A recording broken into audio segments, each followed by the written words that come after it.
She was supposed to walk down the aisle until a car crash stole that dream just weeks before her wedding. He was just a stranger with a tool belt and a quiet grief of his own. When he saw her crying on her front steps, he didn't ask questions. He just started building. He thought he was fixing a ramp. He didn't know he was building a way back to hope for both of them. Before we dive in, hit that subscribe button and drop a comment. Where in the world are you watching from? The sun was too bright for a morning like this. It hit the pavement in sharp streaks, turning the cracked concrete into something that shimmered like heat wasn't already clawing at every inch of her. Maya sat at the edge of her driveway, legs folded in the chair like they didn't belong to her anymore. She hadn't cried when the doctor said, "Incomplete spinal cord injury." She hadn't cried when her dance company sent flowers, but not a contract renewal. She hadn't even cried when her wedding planner offered to pause everything until things stabilized. But now, with a crumpled envelope in one hand and silence filling the house behind her like it had a right to, she cried. Not loud, not theatrical, just the slow, hollow kind. The kind that crept down your face like it had waited long enough to be seen. Across the street, a rusted pickup truck rumbled into park beside a weathered mailbox. The man who stepped out wasn't much to look at.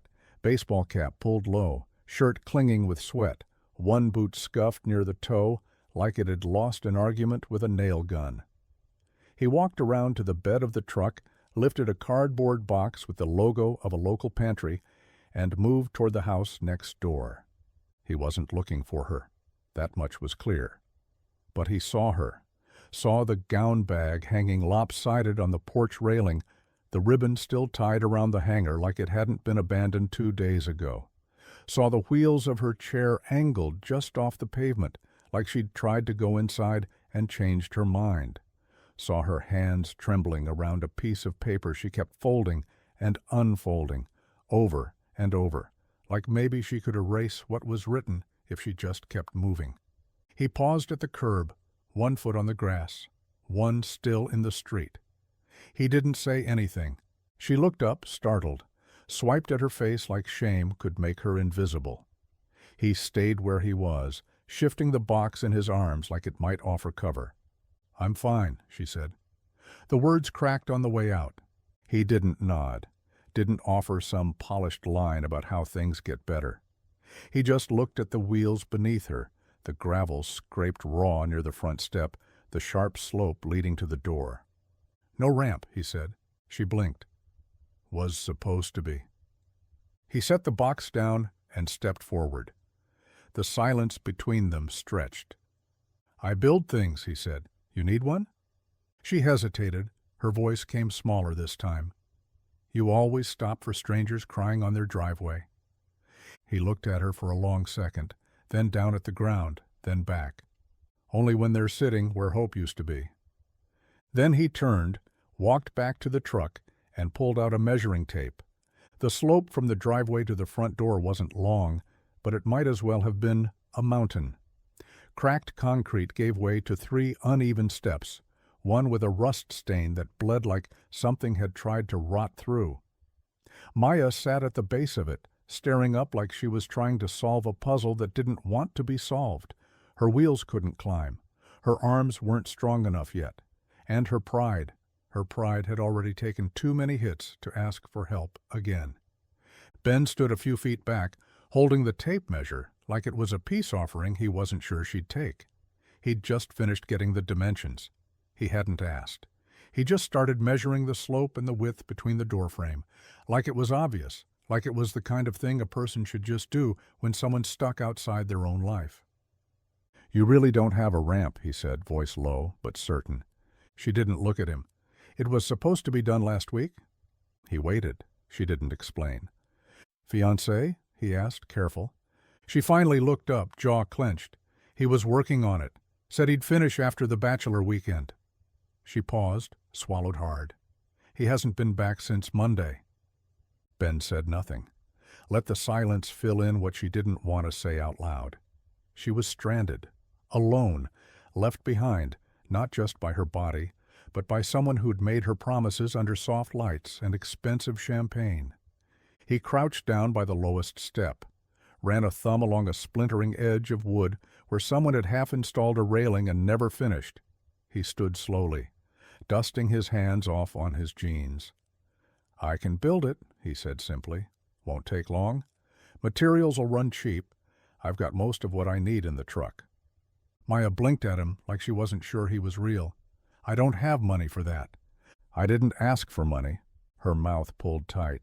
"Look, I don't need pity. I don't need some guy trying to fix my life because he thinks a ramp makes up for a wheelchair." Ben's gaze stayed even, steady. "This isn't about pity," he said. "It's about the fact that it's supposed to rain tomorrow, and you shouldn't have to pray your arms hold long enough to drag yourself up 3 steps. She looked away, but her breath caught in her chest like she'd forgotten how to inhale without breaking. "I'm fine," she muttered. "Then let me help anyway." He didn't move, didn't pressure, just waited. Something in her shoulders gave in, not collapsed, not shattered, just softened. She exhaled slowly and nodded once. "All right," she said, "but I'm holding the damn nails." The lumber arrived in the back of Ben's truck, sun-bleached boards, a bucket of rusted nails, and a heavy, silent kind of purpose. He didn't knock on her door, didn't ask if she still wanted the help. He just started unloading, boots crunching on gravel, arms full of wood that thudded gently as he laid each piece down beside the front steps. Maya watched from the porch, wrapped in an old cardigan that didn't fit right anymore. Her hands rested in her lap, fingers still swollen from where the chair handles had rubbed them raw 2 days back. She didn't say much, just nodded when he looked up, then looked away when he didn't smile. They worked in silence, not the awkward kind, but the kind that holds room for too much. Ben's hammer fell in rhythm. Measure, mark, strike. He didn't hum, didn't curse, didn't fill the air with the kind of noise most men do when they're trying to make themselves bigger than the job. He just worked, steady and quiet, like the act of building something useful was the only language he still trusted. Maya flinched once when a board cracked wrong. The sound ricocheted against the porch rail, sharp and final. She didn't ask if it was fixable. He didn't explain. He just grabbed another. In the truck, a small figure shifted, bare feet drawn up on the passenger seat, a paperback held like a shield just beneath her eyes. Ellie. She watched Maya with the cautious curiosity only a child could carry, half wonder, half worry. Every few minutes she flipped the page, even when it was clear she wasn't reading. The book was just something to hide behind. At one point Maya turned and caught her, just a glance. Ellie ducked lower. Ben followed her gaze but didn't say anything. He didn't introduce his daughter, didn't offer a reason why she was here on a hot weekday afternoon with no school in sight and a library book 3 levels above her age. He just kept sawing. "I thought kids hated quiet," Maya said softly. Ben paused, looked at her. "She's used to it," he said. "Been a lot of quiet lately." Maya nodded, the kind of nod that said she understood more than she wanted to admit. The sun dropped low behind the house. The ramp started to take shape, angle set, frame steady. It wasn't pretty yet, but it was coming together, like maybe the silence between them wasn't just emptiness. Maybe it was permission. The note was folded too neatly. No envelope. Just her name, Maya, scrawled across the front in handwriting she'd once traced along the curve of his spine at midnight.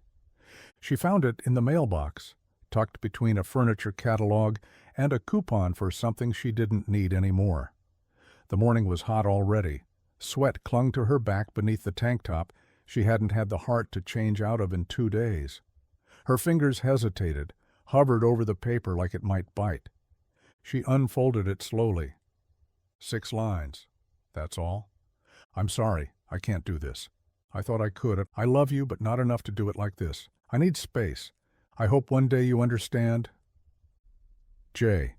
Her name wasn't even in the goodbye. She stared at the words until they blurred, until the paper curled in her hands and the morning sun burned too hot on her skin. Her throat closed, not with tears, not right away, just a pressure, deep, sharp, like her ribs had forgotten how to expand. The wheels of her chair bumped against the front step as she turned hard. She didn't call for help, didn't care that the ramp frame was still half done, raw boards and stubborn nails waiting for their purpose. She dropped the note in her lap and shoved the wheels forward, fast and clumsy. The porch rail caught her elbow. She hissed, but didn't stop. She made it to the edge of the driveway before the sob broke loose. Not delicate, not cinematic, just raw, loud, ugly. The kind of sound that echoed against concrete and clung to the morning like humidity.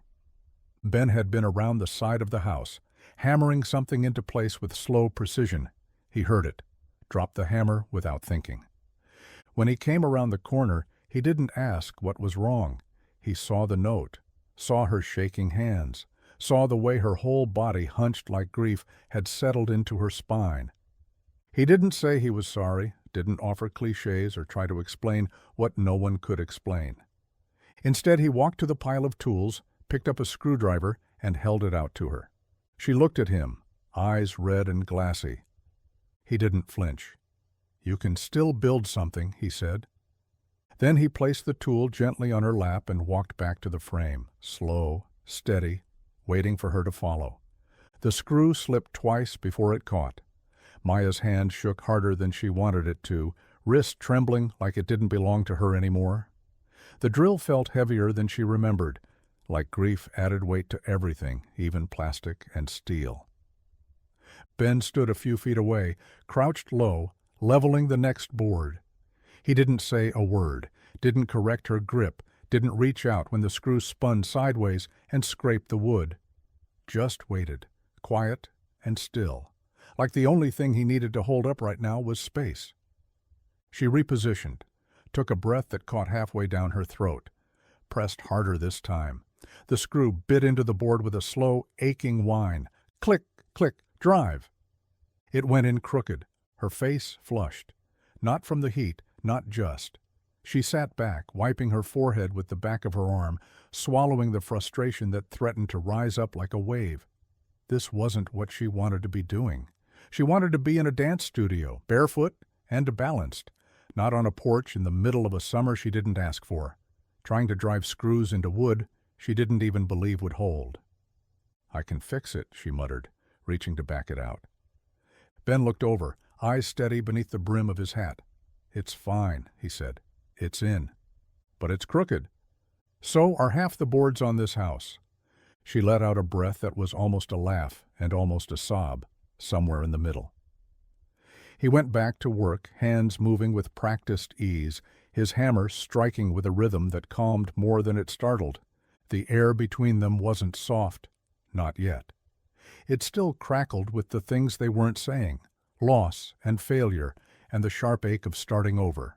But there was something else in it now, too, something that lived in the grain of the wood and the steadiness of motion, in the sound of tools, in the smell of sawdust. He didn't offer praise, didn't comment on the screw. But when he passed her another one, he did it without hesitation, like he expected her to keep going, like he knew she would. The morning sun had just started to push through the slats of the porch rail, catching the fresh wood of the ramp like it was proud of what had begun. Maya sat at the top, a blanket across her lap, coffee cooling beside her. Her hands still ached from yesterday, the pads of her fingers tender where the drill had bitten too hard, too long. But she didn't mind the ache. It was proof she hadn't disappeared. She heard the truck door open before she saw her. Ellie hopped out barefoot, holding something flat and curled at the edges, paper that had been folded and folded again, its creases soft and worn. She hesitated at the bottom step, then climbed 2 stairs before stopping, arms clutched tight to her chest. "I made you something," she said, voice small but clear. Maya blinked. "For me?" Ellie nodded and held it out, arms stretching across the space between them. Maya leaned forward and took the drawing carefully, as if it might crumble. It was done in crayon, vivid and chaotic. Stick figures under a sky too big for the paper, flowers that didn't match and didn't need to. But in the center was a woman in a wheelchair, crown on her head, dress that trailed like fire, red, gold, blue. "You look like a queen with wheels," Ellie said softly. Maya stared at the drawing, and then, unexpected, sudden, real, she laughed. It wasn't delicate, it wasn't polite. It came from the gut, surprised her as much as it surprised Ellie. It sounded rusty, like something that hadn't been used in a while but still worked. The kind of laugh that caught in your throat and cracked something open. Ellie grinned. "I wasn't sure if I should draw the wheels, but I thought maybe you wouldn't want to pretend they're not there." Maya's eyes shimmered, but she didn't cry, not this time. "No," she said, folding the picture like a promise. "Don't pretend they're not there." From the yard, Ben looked up, saw the drawing in her lap, the way she held it like something sacred. He didn't ask what it was. He just kept hammering, quieter now. Like the sound of her laugh had built something he couldn't. The ramp was nearly done. Just a few boards left, a final railing to set in place. The sun hung low, stretched long across the lawn, casting shadows that made everything feel softer, more fragile. Ben sat on the porch step, sawdust clinging to his jeans, arms resting on his knees. His shirt was soaked through at the back, dirt streaked across the collar. Maya was beside him, wheels locked, the drawing Ellie had made still tucked into the crook of her arm like armor. They weren't speaking, not because there was nothing to say, because there was too much. Ben broke the silence first. "You ever lose something that was part of the plan? Like, so deeply woven into it that when it's gone, you forget how to move?" She looked at him, wary, then nodded once, slow. "My wife," he said, voice steady, like it wasn't the first time he'd said her name in past tense. "Maggie, 4 years ago, breast cancer, fast, angry." Maya didn't speak. "I kept working, had to. Ellie was 6, too young to know the details, old enough to notice what was missing." He paused, chewing on the inside of his cheek. "The thing they don't tell you about grief is how it doesn't just punch you once. It drips, slow, leaks into everything." She studied the lines of his face, the way his eyes stayed fixed on the horizon. "Some things break," he said. "Some things you learn to carry." Maya turned away. Her hands found the rims of her wheels, fingers tightening. "I used to dance," she said quietly. "Started at 5. Professionally by 18. Contemporary, modern, ballet, when I was feeling masochistic." Ben's eyes flicked to her but didn't interrupt. "It was my body, my language. I knew every muscle like a map." Her voice cracked. "And now it's like someone changed all the street names and ripped up the pavement." She didn't cry, not this time, but her breath stuttered. Ben reached beside him, picked up a piece of sandpaper, turned it in his hands. "Doesn't mean the map's gone, just means you get to redraw it." She didn't answer, but her hand eased, just a little, enough for the wheels to shift forward, 1 inch, then 2. And beside her, Ben started sanding again, quiet, patient, letting the night take its time. The rain came without warning, thick, fast, the kind that didn't ask permission. 1 minute the sky was just gray, the next it opened like it had been waiting all day to let go.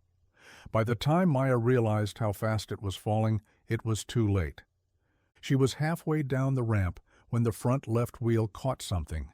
Maybe a stone, maybe the same crack she'd rolled over a dozen times. But this time, it didn't move with her. It locked, and the tire slumped in a way that made her stomach drop. Flat. The chair tilted just enough to throw off her balance. She cursed, low and hard, gripping the armrests. The rain soaked through her clothes, plastered her hair to her face. She tried to shift backward, but the wheel dragged uselessly. Her palms slipped. A muscle in her shoulder pulled sharp and angry. She was stuck. No phone, no neighbors close enough to call out to. Her fiancé, ex she guessed now, wouldn't be driving up the road any time soon. The irony tasted bitter. She closed her eyes and leaned back, letting the rain come. It felt personal, not cruel, just relentless, like the world was trying to test how much she had left. She didn't hear the truck until it was nearly at the curb. Headlights cut through the sheets of rain, then the slam of a door, boots on wet gravel. "Maya?" Ben's voice, closer now, urgent. She looked up as he reached her, Ellie following close behind, hood up, eyes wide. "Jesus," he muttered, already crouching, hands checking the wheel. Flat. "I noticed," she said, teeth chattering. He didn't laugh, didn't scold. Just slid his arms under hers like he'd done it before, like it wasn't something to think twice about. "I'm fine," she started. "You're soaked." He lifted her. She hated how good it felt, how safe. Her arms went around his neck out of instinct, close, too close. His chest was warm against her, even drenched. They didn't speak. Ellie held the door open without being asked. Maya caught the girl's eyes, soft, unsure, watching. Once inside, Ben set her down gently on the couch, grabbed a towel from the back of a chair. Still, no one said how close it had been. No one said what it meant that he'd come back. But as he knelt to unlace her shoes, hand steady, her breath caught anyway. Because something had shifted, and they both knew it. The final nail went in with a low, solid thunk. Not dramatic, just enough to echo faintly in the quiet morning air. Ben stepped back, wiping the sweat from his brow with the sleeve of his shirt, eyes sweeping over the ramp like he was seeing something more than wood and screws. It wasn't perfect. The grain didn't always match. One railing leaned a little left if you stared too long. But it was steady, safe. It would hold. Maya sat at the top, hands resting lightly on the wheels, the morning sun warm on her shoulders. The scent of sawdust still clung to the air, mingling with the honeysuckle climbing along the porch rail. For a second, she didn't move, just stared down the gentle slope, the curve Ben had added at the bottom like he knew turning too sharp might feel like falling. "You gonna christen it or what?" he said, voice low, teasing but careful. She smiled almost, then pushed forward. The wheels rolled easy, smooth. The ramp didn't creak. The railing held when she brushed her palm along the edge. Halfway down, she felt her breath catch, not from fear, from something else. Ellie stood at the bottom, bouncing on her heels like the end of a movie was about to play. As Maya rolled to the grass, the little girl clapped her hands together, quick and joyful. "You did it!" she said, grinning wide. "You went so fast." Maya laughed, not the broken kind, not the brittle kind, just soft, light, real. Then something shifted in her chest, unexpected and sudden. Her throat tightened. The edges of her smile wavered. She looked back up the ramp, toward the porch, toward the house. Her house. And something hit her. Not what was gone, not what had been taken, but what remained. The porch swing, still rusted but waiting. The hummingbird feeder she'd forgotten to refill. The woman she saw in Ellie's eyes. Brave, whole, still worth clapping for. She started crying. Not loud, not messy, just tears that came slow and steady, sliding down her cheeks without apology. Ben didn't say a word, didn't move. But from the porch, his eyes never left her, not once. The house still smelled faintly like cedar and lavender oil, traces of a life Maya had tried to hold together before everything cracked. The chipped mug collection lined the windowsill above the sink, mismatched and stained, each one a leftover from something. Dance recitals, street fairs, a cafe she once visited in Portland. She'd never meant to keep them, but they stayed. Survivors, like her. Dinner wasn't fancy. Just chicken soup, simmered in a pot too big for one person, and stirred more times than necessary. She hadn't cooked in weeks, not properly, not since the accident. But her hands remembered how to peel, how to season, how to taste and adjust without needing to measure. Ben and Ellie stood awkwardly in the doorway when she invited them in, boots tracking dust onto the tile. He hesitated like he didn't know if the house would accept him. Ellie slipped past with the boldness only kids and the kind-hearted carry. "You sure?" he asked, his voice low, uncertain. Maya nodded, ladling soup into bowls already set at the table. "It's hot, and I made too much. Besides, you built the ramp. Least I can do is feed you." He sat slowly, shoulders stiff. Ellie climbed into the chair beside him, feet swinging, eyes wide as she inhaled the scent. "It smells like real food," she whispered. Maya grinned, placed the last bowl down, and handed Ellie a spoon. "That's because it is." They ate mostly in silence, the clink of spoons against ceramic the only sound for a while. The soup was rich, warm, simple. Ben took one bite and closed his eyes like it caught him off guard. Maya noticed. "How long's it been since you had a meal someone else made?" He didn't answer right away. Then, "A while?" She nodded. Didn't press. Halfway through the bowl, he looked around. At the worn wood floors, the peeling wallpaper in the corner, the piano covered in dust. "It's a good house," he said. "It was supposed to be ours," she replied softly. "Now it's just mine." Ben's spoon paused mid-air. Doesn't mean it can't hold more than one story. Ellie smiled, dunking her bread into the bowl like it was treasure. And for the first time, the silence around the table didn't feel empty. It felt like a place to begin. The closet door creaked when she pushed it open, the sound sharp in the stillness of the house. Afternoon light slanted through the bedroom window, catching on the dust in the air like tiny ghosts refusing to settle. Maya's wheels clicked softly against the hardwood as she rolled forward, her breath tight, shallow. She hadn't been in this room in days, not really, not past the surface. The dress was still there, hung at the far end, wrapped in a plastic sheath that had dulled with time and silence. It swayed slightly from the ceiling vent's weak gust, as if it remembered how to move even if she didn't. She stared at it, the lace along the sleeves, the soft shimmer of the skirt. It was supposed to have been altered weeks ago, hemmed for dancing, for walking, for standing tall beside a man who had once knelt down in this very room and asked her to promise forever. Now forever was just a word stitched into something that no longer made sense. She wheeled closer, slowly. Her fingers tightened on the rim of her chair, knuckles going white. The hem of the dress brushed the floor, still pristine, untouched, waiting. She reached up, hand hovering just inches from the plastic, then stopped. Her arm trembled, not from pain, not just. From knowing what touching it meant, from knowing that once she let herself feel the weight of it in her hands, she wouldn't be able to pretend any more. She'd have to admit that the life she built had unraveled somewhere between the crash and the silence that came after. That love wasn't enough. That dresses don't wait for people who can't walk down the aisle. Her hand dropped. She let out a slow, uneven breath and backed away, the wheels creaking as she reversed without taking her eyes off the dress. It stayed where it was, still perfect, still cruel.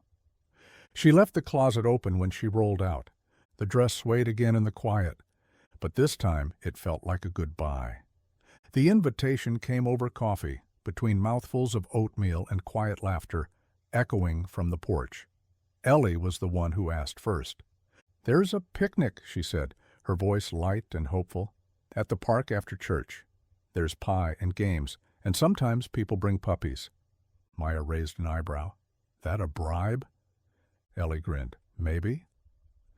Ben leaned against the porch rail, coffee mug in one hand, watching Maya carefully. "You don't have to, just thought it might be good."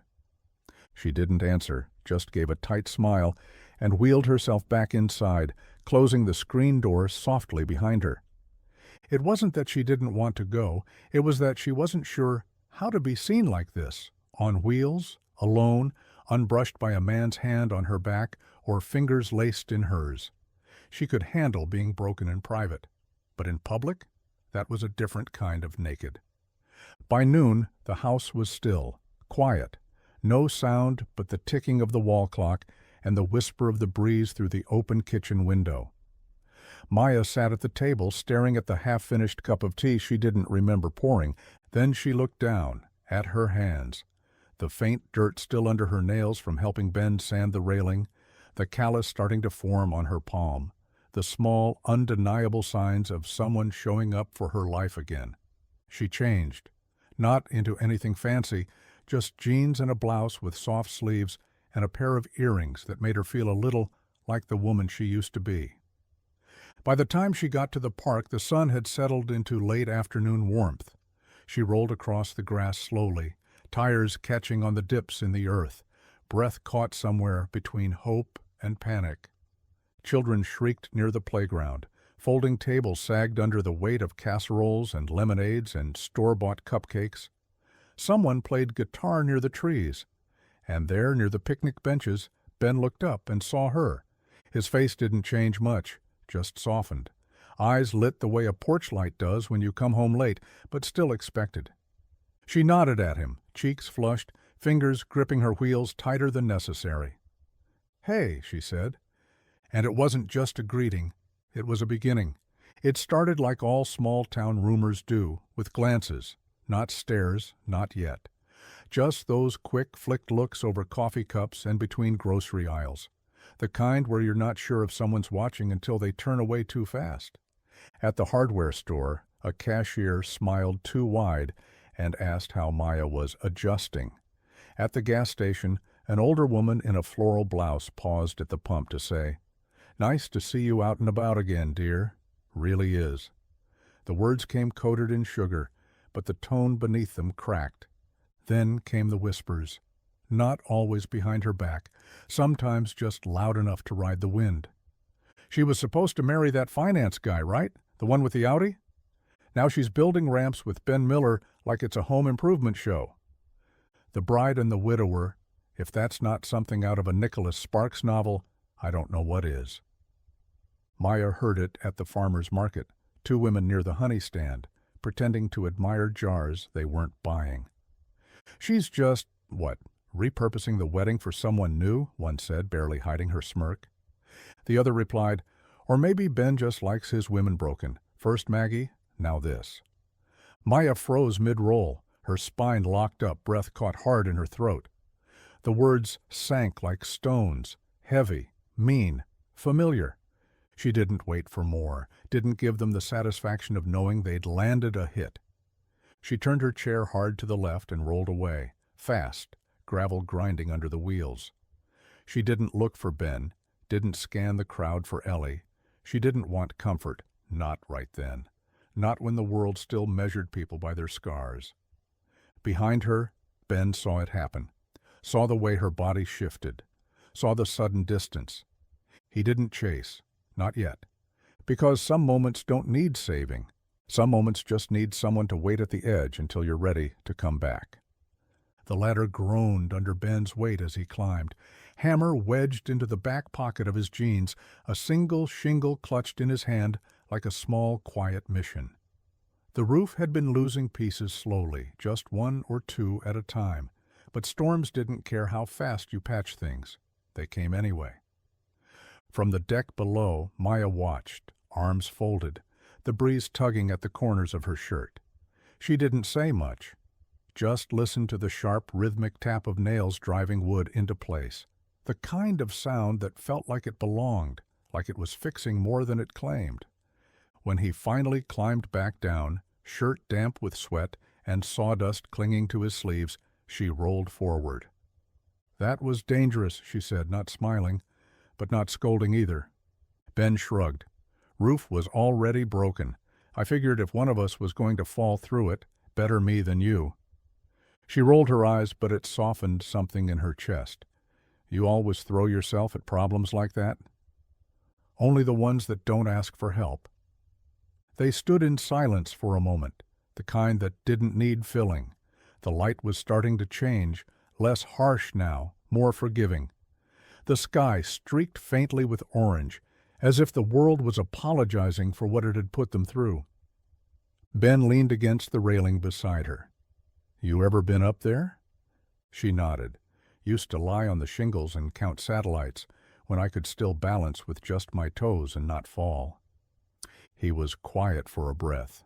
Then, "You didn't lose everything." Her gaze dropped. "Feels like it." "You lost what couldn't hold you," he said. "That's not the same." Maya didn't reply, but she looked out at the street, then back at him, and something passed between them that wasn't romantic or easy. It was older than that, wiser. Two people standing in the rubble of what they'd been, daring to imagine something steadier. "You're good at fixing things," she said softly. "Some things," he answered. "The rest, I just try to hold steady long enough not to lose them." She nodded once, slow. That night when he left, she stayed out on the deck, watching the sky, counting whatever was still there. The church stood at the edge of town like it always had, whitewashed walls, crooked steeple, front steps worn smooth by years of weddings, funerals, and small-town Sundays. Maya sat at the edge of the parking lot, engine off, hands clenched around the wheel of her chair. Her palms were sweating, though the air was crisp and still. The building hadn't changed, but she had.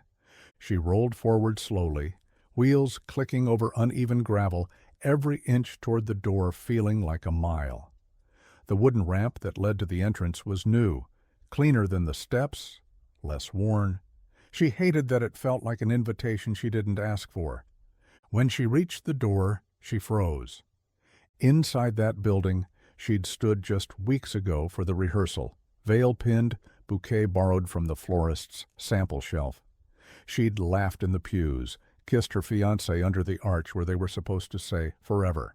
Now the door was closed, and she couldn't open it. She reached for the handle and stopped short, arm shaking. Her breath caught, trapped somewhere behind her ribs, and for a moment she was certain, if she touched it, something would crack. Something inside her would give way, and there wouldn't be anything left to hold it back. So she didn't. She let her hand fall. She turned the chair in a shaky half-circle, rolled back to the gravel, and parked beneath the large oak at the edge of the lot. The silence there was too loud, too much. And then it broke. Her shoulders hunched forward, fists clenched in her lap. The first sob came hard, sharp, ripped from her like it had been hiding in the deepest part of her chest. Then another, and another. Not the quiet kind, not the tears she'd learned to swallow since the accident. This was the kind that gutted. Ben's truck pulled in slow, tires crunching the gravel. He'd been heading to the hardware store, saw her car. Pulled in without thinking. When he spotted her, he didn't call out. He just walked over, crouched low beside her, not touching, not speaking.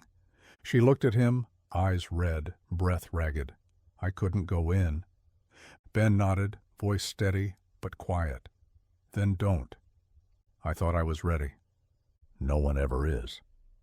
She dropped her gaze, tears still coming. It was supposed to be our beginning. He looked at the church, then back at her. "Maybe it still can be, just not in the way you thought." She didn't answer, but she didn't turn away either, and that was enough. Maya hadn't meant to leave the closet open. The dance bag was still there, shoved behind a stack of winter coats she didn't wear anymore, dust clinging to the seams like memory. The zipper had rusted at the corner, and the canvas was soft from years of sweat and movement, a different life sealed inside. Ellie found it while Maya was fixing tea in the kitchen. She wasn't snooping, just exploring, the way 10-year-olds do when the grown-ups forget to put up fences. The little girl appeared in the hallway like she'd unearthed treasure. "Are these yours?" Maya turned, the spoon in her hand, stilled mid-stir. Ellie held the shoes carefully, cradled in both palms like something sacred. The ribbons trailed like vines, one frayed, one still tied in a perfect bow. The leather was worn soft, the toe box scuffed from 1,000 turns. "They're ballet shoes," Ellie said, eyes wide. "Point," Maya corrected softly, "from when I danced." Ellie nodded solemnly, like she understood the weight of what she was holding. "Can I try them? Just to pretend?" Maya hesitated, a beat too long. Something lodged in her throat like a splinter. She hadn't touched those shoes in over a year, hadn't dared. But now, in a child's hands, they didn't feel like grief. They looked like possibility. She nodded. "Just be careful. They're older than they look." Ellie sat cross-legged on the living room rug and slipped them on. They were comically big. Her toes barely reached the front. But she stood anyway, wobbling, laughing, spinning in slow, wide circles that left the ribbons trailing behind her like petals. Maya watched, arms crossed lightly, something warm and sharp unfolding in her chest. Not envy. Not exactly. Something closer to awe. "They still look like they can fly," she murmured. Ellie paused mid-spin. "What?" "Nothing," Maya said, smiling. "Just keep dancing." And as the little girl twirled, clumsy and fearless, Maya felt something stir in her chest. Not sorrow, not longing, just the quiet realization that maybe not everything beautiful had to be lost. Some things just needed a new pair of feet to carry them forward. The rain had come steady all afternoon, tapping against the windows like an old song, trying to remember its tune. The living room lights were dimmed low, not out of mood or atmosphere, just habit, software, safe, the kind of light where things could bloom without needing to explain themselves. Ellie sat cross-legged on the rug, the two big ballet shoes abandoned nearby, replaced by socked feet and a look of wide-eyed attention. Maya faced her, chair angled slightly, arms loose at her sides. "I can't really show you the footwork," Maya said, "but there's more to dance than legs." Ellie nodded, serious. "Follow me," Maya said. She lifted her arms slowly, sweeping them through the air in soft arcs. Elbows bent like a ribbon was trailing from her fingertips. Her wrists flicked, gentle, precise. She moved like memory, familiar, fragile, but still there. Ellie mirrored her, a beat behind, a little stiff, but focused. Maya smiled just barely. "No tension, it's not a fight. It's a conversation." Ellie adjusted, looser now. Her arms followed the next set of movements, a loop, a lift, a slow reach across the chest. "Good," Maya said, nodding. "Now add breath to it. The air should move with you." Ellie tried again. This time her movement had rhythm. Not perfection, but grace. And from the hallway, silent, just outside the frame of the moment, Ben stood, one shoulder resting against the wall, arms crossed. He didn't speak, didn't make his presence known. He just watched. Watched his daughter move like she was discovering something that lived inside her. Watched Maya teach like she hadn't been shattered 3 weeks ago in a crash that stole everything below her waist. Her body didn't move the way it used to, but her spirit did. That part danced just fine. Ellie reached the end of the sequence and giggled, breathless. "Like that?" Maya nodded, heart full. "Exactly like that." She didn't know Ben was watching, or maybe she did and didn't care, because in that moment she wasn't broken. She was a teacher, a dancer, a woman handing something sacred to a child willing to carry it. And sometimes that was enough. The phone rang 3 times before it connected. Maya almost hung up after the second. Her thumb hovered near the red button, doubt screaming louder than her pulse. But then came the click, a soft breath, a pause. "Hello!" Sienna's voice was familiar, frayed at the edges from late nights and 3 kids under 10, but it still had that older sister steel, the kind that could cut or hold you, depending on the moment. Maya closed her eyes. "It's me." A beat of silence, then, "You okay?" The question cracked something in her, not because she didn't expect it, but because of how gently it was asked. Not, "Are you better?" Not, "Have you moved on?" Just, "You okay?" "No," Maya said. Her voice was thin but steady.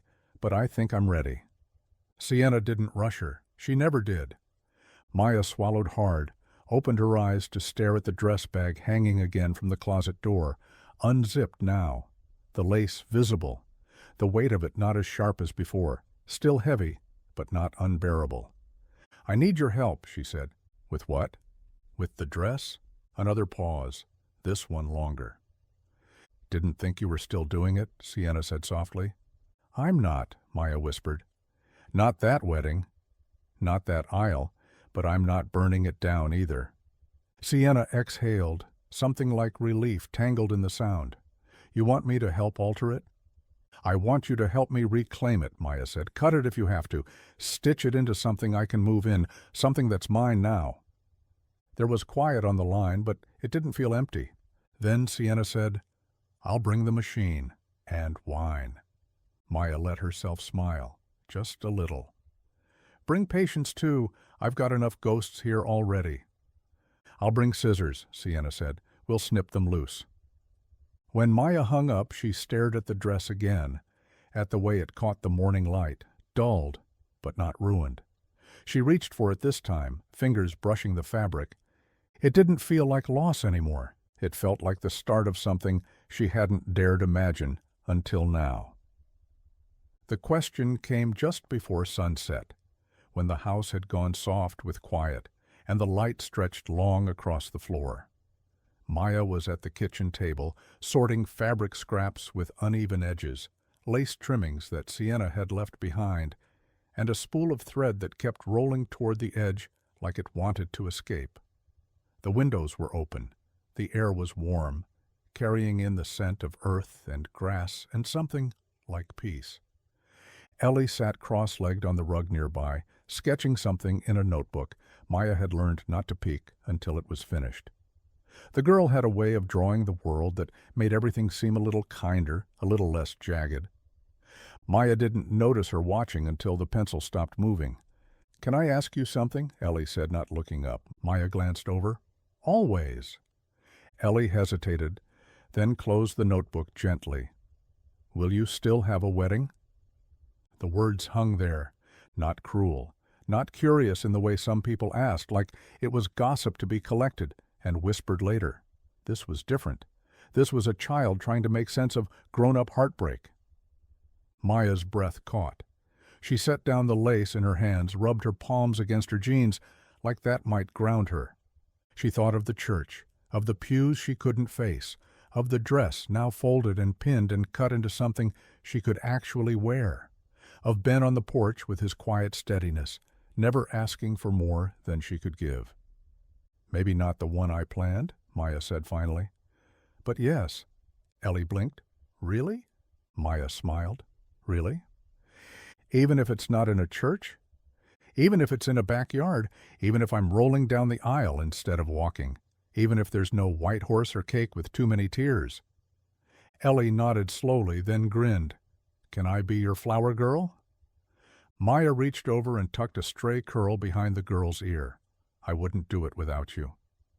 And somehow saying it out loud made it feel real. Not perfect, not easy, but possible. And sometimes that was all a future needed. The sun had just dipped behind the ridge when Maya rolled up the gravel path toward Ben's porch. The sky was still streaked with gold, that last quiet gasp of day before the dark settled in. Crickets had started their song early, and the hum of it filled the spaces between the creak of her wheels and the slow crunch of stone beneath them. She wasn't dressed for anything special, just an old gray sweater and the same jeans she'd worn when painting trim earlier. There was a smudge of something near her knee, maybe coffee, maybe dirt. She hadn't checked. What mattered was the envelope in her lap, cream-colored, thick, still warm from the tight grip she'd had on it the entire way over. Ben was on the porch, as usual. He sat with one boot up on the railing, a beer bottle resting against his thigh, his gaze somewhere in the distance, on the fields maybe, or the outline of the barn. He hadn't noticed her yet. That was fine. She needed the seconds.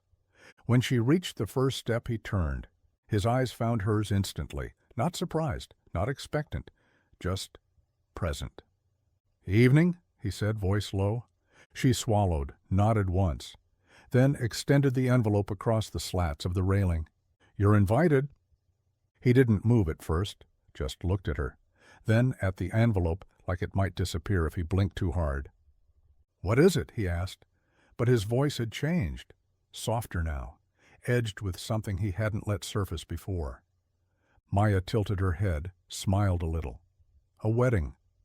Ben raised an eyebrow, took the envelope carefully, like it might be fragile. "Yours?" "Mine," she said, different this time, smaller, messier, real.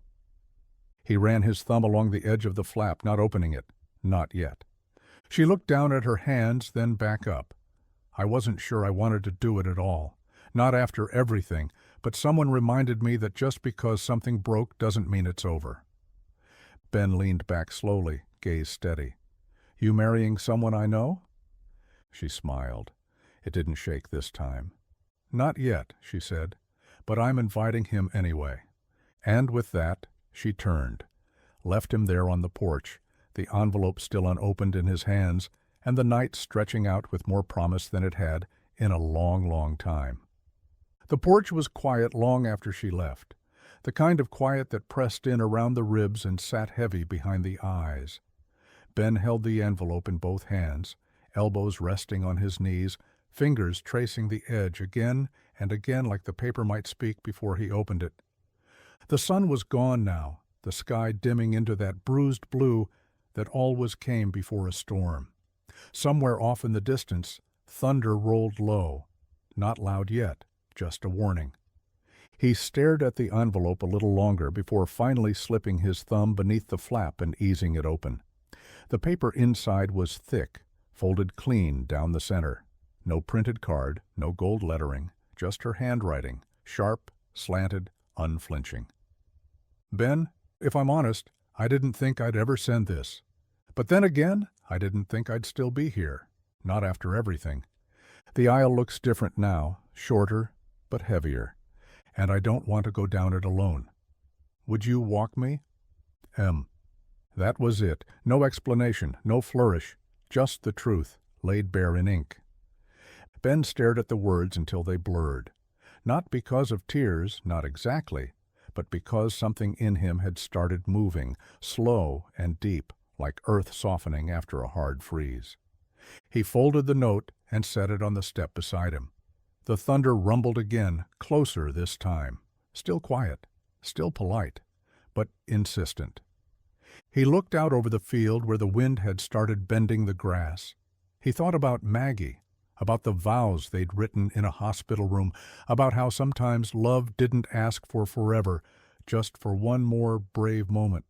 He looked at the note again, at her handwriting, the way she hadn't begged or pleaded, just asked, just hoped. And somehow that felt louder than any thunder he'd ever heard. He reached for his phone, thumb hovering over her number. Then he stopped. Let the moment sit. Let it breathe. Because some yeses don't come loud. Some yeses are quiet thunder, already rolling in before the sky even opens. Maya didn't expect the knock. It was just past 9, the air outside thick with the scent of damp soil and honeysuckle. Rain hadn't come yet, but the wind said it was close. She was in the living room, lights dimmed, a blanket pulled over her legs though the house wasn't cold, just quiet. The knock came once, then again, gentle, but certain. She rolled to the door slowly, heart doing that thing where it moved faster than reason. When she opened it, Ben stood there, his shirt damp at the collar, hat in one hand. His eyes were steady. No trace of nerves, but none of the usual calm either. He looked like a man who'd been walking circles with himself and had finally stopped. He didn't step inside. She didn't ask him to. They stood there for a moment, just the screen door between them and the night. I read it, he said. Maya nodded once. I figured. He looked down at his boots, scuffed and damp, then back at her. I wanted to say yes right away, he said quietly. Truth is, I did. In my gut.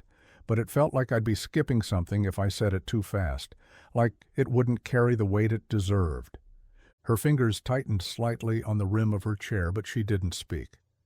I've spent the last 4 years trying not to be asked for things I couldn't give, he continued, and here you come, asking for the one thing I didn't know I still had left. He stepped forward then, reached for the screen door and opened it, not to come in, just to be closer. Yes, he said, simple, clear, and full. It wasn't a dramatic swell of music, it wasn't a tear-stained declaration. It was better, quieter, realer. Maya's breath caught. Are you sure? She asked, voice smaller than she meant it to be. He gave her a look she hadn't seen on him before. Not pity, not pride, something steadier, a kind of knowing. I don't say things halfway, he replied. Not to you. And then, for the first time in a long time, they just stood there. Two people not trying to fix anything, just holding the moment, letting it matter. The scissors made a quiet, deliberate sound as they slid through the fabric, soft, not jagged, like the dress had been waiting for it. Sienna knelt on the hardwood floor, pins clenched between her lips, eyes focused with surgical precision. Maya sat in front of the mirror, her hands resting on the arms of her chair, trying not to breathe too hard. The dress had never been simple.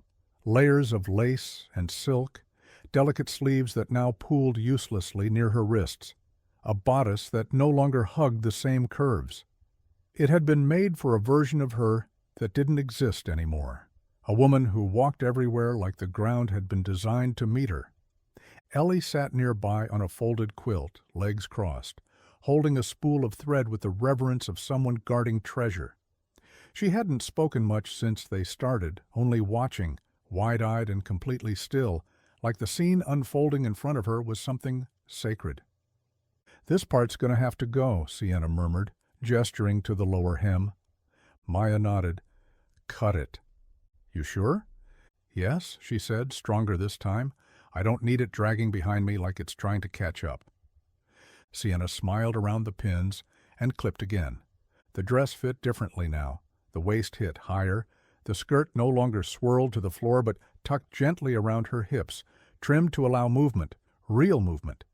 It didn't hug her the way it used to. It didn't need to. It rested. It allowed. It respected. Maya looked at her reflection and didn't cry. She expected to. She thought seeing it, the altered, stripped-down version of a dream she used to have, would hollow her out. But it didn't. The dress didn't feel like a memory anymore. It felt like a choice. It's not the same, Ellie whispered. Maya glanced over, catching the girl's gaze in the mirror. That's the point. Sienna stood brushing fabric dust off her knees, her eyes soft and proud. It looks like it was made for you, she said. Maya looked again, not at the imperfections, but at the woman sitting there, the one who stayed. It is, she said. Now it is. The church didn't look like it had when she left it. Maybe it was the light, softer now, pouring through the stained glass windows like the sun had finally forgiven something, or maybe it was the way no one tried to make it perfect. The pews were uneven, the wooden floor creaked, and the flowers, simple wildflowers and eucalyptus, leaned slightly in their mason jars. But everything breathed. Nothing felt staged.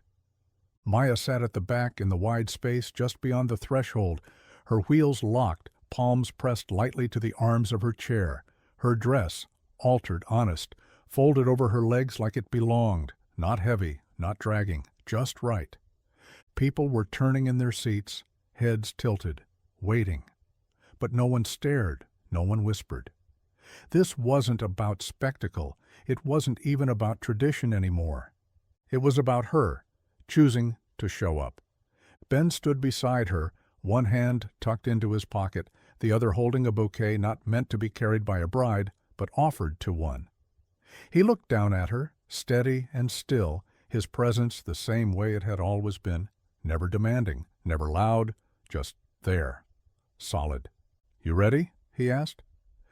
Maya didn't answer at first. She looked down the aisle at the long stretch of wood, the delicate runner that Ellie had laid out that morning with too much tape and a serious face.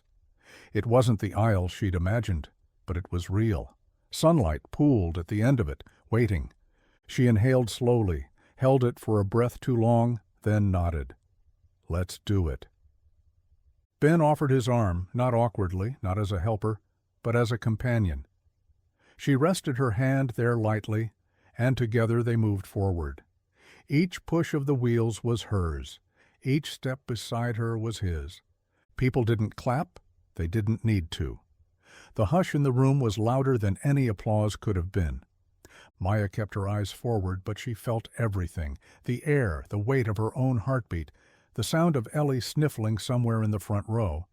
She didn't cry, not because it didn't mean everything, but because she'd already grieved the life that didn't happen. This was the one she'd built, from what survived.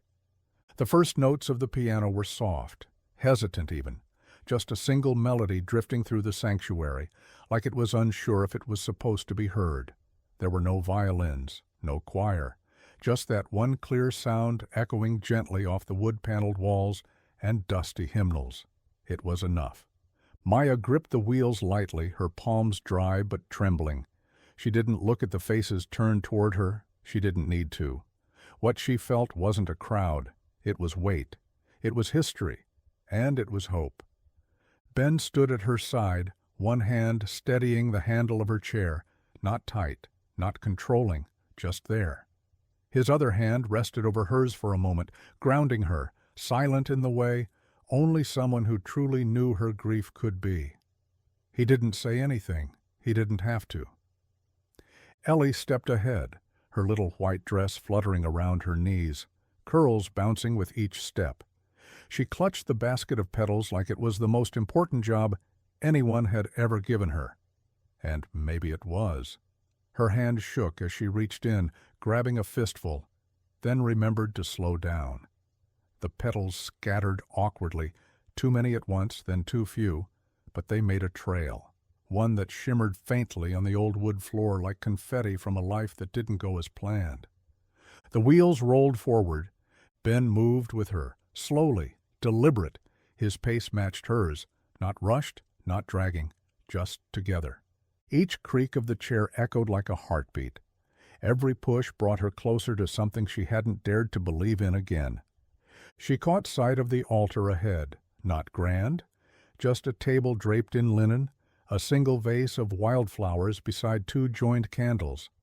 It wasn't the image she used to picture when she dreamed of forever, but it was the one that had made its way through the storm. She felt her throat tighten, but she didn't stop. Not for the music, not for the petals, not even for the weight in her chest that felt suspiciously like joy. Ben leaned slightly toward her, just enough that she could hear him. "Almost there," he said. And she believed him. The silence was complete, the kind that settled into people's bones, the kind that didn't ask for attention. It already had it. Maya sat just in front of the altar, the sunlight catching the edge of her shoulder where the lace of her dress had slipped ever so slightly. Her fingers rested gently in her lap, the bouquet already set aside, forgotten. What she was holding now couldn't be carried in flowers. No one else spoke, not the officiant, not Ben, who stood just behind her, hands clasped in front of him, like he knew this part belonged only to her. Maya took a slow breath, felt it fill her, anchor her. Then she looked up, not just at the person standing across from her, but at everyone. The church wasn't full, but it was enough. Neighbors, friends, the people who had watched her fall apart and not looked away. Her voice shook at first, but she didn't stop. When I woke up in that hospital bed, the first thing I felt was the weight of everything I'd lost, my legs, my career, the man who swore he'd never leave. She paused. The words hung like dust in the light, suspended in truth. I thought that was the end of me. I thought I'd been stripped of everything that mattered, that there was no version of my life worth coming back for. Ellie blinked hard in the front row, clutching a crumpled petal in her small fist. Sienna sat beside her, one hand over her heart. Maya's gaze swept the room once more, then landed on Ben. He didn't move, just met her eyes like he always had, with steadiness, not rescue. "I thought I lost everything," she said, quieter now, "but I only lost what couldn't stay." Her breath hitched, but she steadied it. What remained, what grew in the cracks, that's mine. That's what I choose today. Not perfection, not fantasy, but the life that found me when I wasn't looking. The people who stayed, the strength I never thought I'd need. She let the moment sit, let it settle. Then, softly, she added, "That's my vow." And it was. The reception wasn't fancy, just string lights and folding chairs in the church courtyard, tables draped in linen that didn't quite match, wildflowers in mason jars, and paper lanterns that swayed in the early evening breeze. The air smelled like lemon cake and damp grass, like something sweet and grounded. People milled about, talking softly, passing plates. But the music hadn't started yet. Maya sat off to the side, beneath one of the old oak trees, watching it all unfold. The laughter, the way the sunlight poured over the gravel like a blessing. She hadn't expected this part to be the hardest, not the vows, not the aisle, but now here, where music meant movement and movement once meant her body belonged on a dance floor, the ache returned, not loud, not bitter, just there. She looked at her hands folded in her lap, then at the quiet space where couples were gathering, hesitating, waiting for a cue that hadn't come. Then Ellie appeared. No fanfare, no announcement, just a little girl in a flower-crowned braid and grass-stained shoes, walking up and reaching out with the kind of confidence only children seem to have. "Want to dance?" she asked, like it was the most obvious thing in the world. Maya laughed, but it caught halfway. "You don't mind dancing with wheels?" Ellie's grin was pure mischief. "Wheels make it cooler." So Maya rolled forward, slow, careful, the chair gliding across the brick path as the first song began, soft guitar and a voice full of rasp and truth. Ellie twirled beside her, arms wide, spinning in imperfect circles. She bumped into Maya once, giggled, and kept going. There was no rhythm to it, not really, just joy, just presence. Then Ben stepped forward. He didn't ask. He just joined them. One hand resting lightly on the back of her chair, the other slipping into hers. And they swayed. Together, back and forth, like wind through tall grass. Nothing rehearsed, nothing choreographed. The town watched from their tables, some with tears, others with quiet smiles. No one said a word. Because sometimes the most powerful moments don't shout. They hum, quiet, software new. And there, beneath the lights and the weight of everything they'd survived, Maya danced again. The house was quiet when they got back, the kind of quiet that holds its breath after something big. The windows glowed faintly in the dark, their warm light spilling out over the porch like a promise. The dress still clung to her hips, now wrinkled and spotted with cake frosting Ellie had smeared on her during the last song. Her hair was coming loose, but she didn't mind. She didn't want to take any of it off yet. Not the lace, not the scent of wildflowers, not the feeling that something in her life had finally come back to stay. As she rolled up the ramp, her hands brushing the rails that had once felt like surrender and now felt like triumph, she saw him, Ben, already sitting in the porch chair like he'd been waiting for her before she even left the reception. His jacket was slung over the armrest, sleeves rolled to his elbows. A chipped mug steamed in his hand. He looked over when he heard her wheels. No smile, no words, just that steady gaze, the one she had come to understand didn't mean silence. It meant presence. She paused at the top of the ramp and took it all in, the porch, the quiet, him. "You beat me home," she said softly. He held up the mug. "Didn't think you'd mind." She shook her head and rolled forward until she was beside him. The boards creaked under her chair.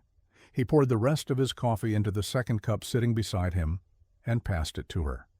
It was still hot, still strong. They sat there for a while like that, saying nothing, sipping quietly, letting the night settle around them like dust after a storm. Then, finally, she turned to him, voice barely above a whisper. "You built more than a ramp, you know." He looked at her, eyes darker now in the low porch light, but still steady, still kind. "Yeah," he said after a long moment, "I know." And neither of them said what it really meant, that he'd built a way back, that she'd let him, that some things don't get rebuilt all at once. Sometimes they begin on a porch, in the quiet, under a light that someone left on just in case.